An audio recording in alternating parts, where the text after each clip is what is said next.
প্রিয় দর্শক আসসালামু আলাইকুম। আজকে চলে এসেছি টাঙ্গাইল শহরে।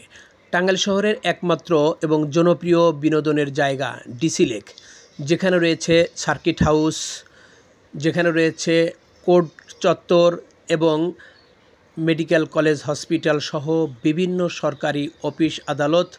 বলতে পারেন এই গুরুত্বপূর্ণ একটি জায়গা। এই গুরুত্বপূর্ণ এই জায়গার মাঝখান দিয়ে রয়েছে একটি সুবিশাল লেক, আর সেই লেকের পাড়ে তৈরি হয়েছে খুব সুন্দর একটি বিনোদন কেন্দ্র।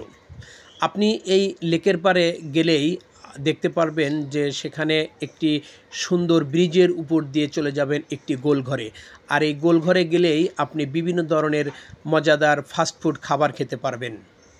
এখানে রয়েছে বিভিন্ন সারি সারি সুন্দর করে ছাতা বসানো এবং প্রাকৃতিক সৌন্দর্যে ভরপুর।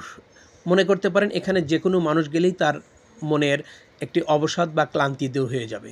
আমিও সেরকমই একটি ইচ্ছা নিয়ে গিয়েছিলাম, কিন্তু গিয়ে দেখলাম যে সেখানকার পরিবেশটা আমাদের জন্য মোটেও গ্রহণযোগ্য নয়।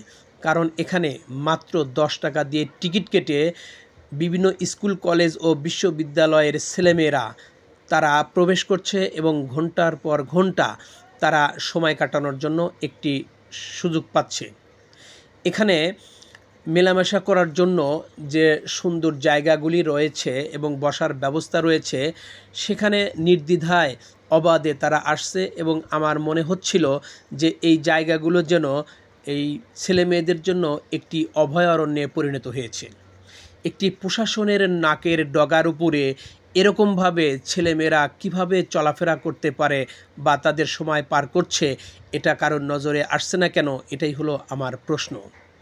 এরকম যদি সুযোগ পাওয়া যায় তাহলে ছেলেমেয়েরা এখানে অবাধে চলে আসবে এবং মেলামেশা করবে, তাদের এটা দিন দিন বেড়েই চলবে।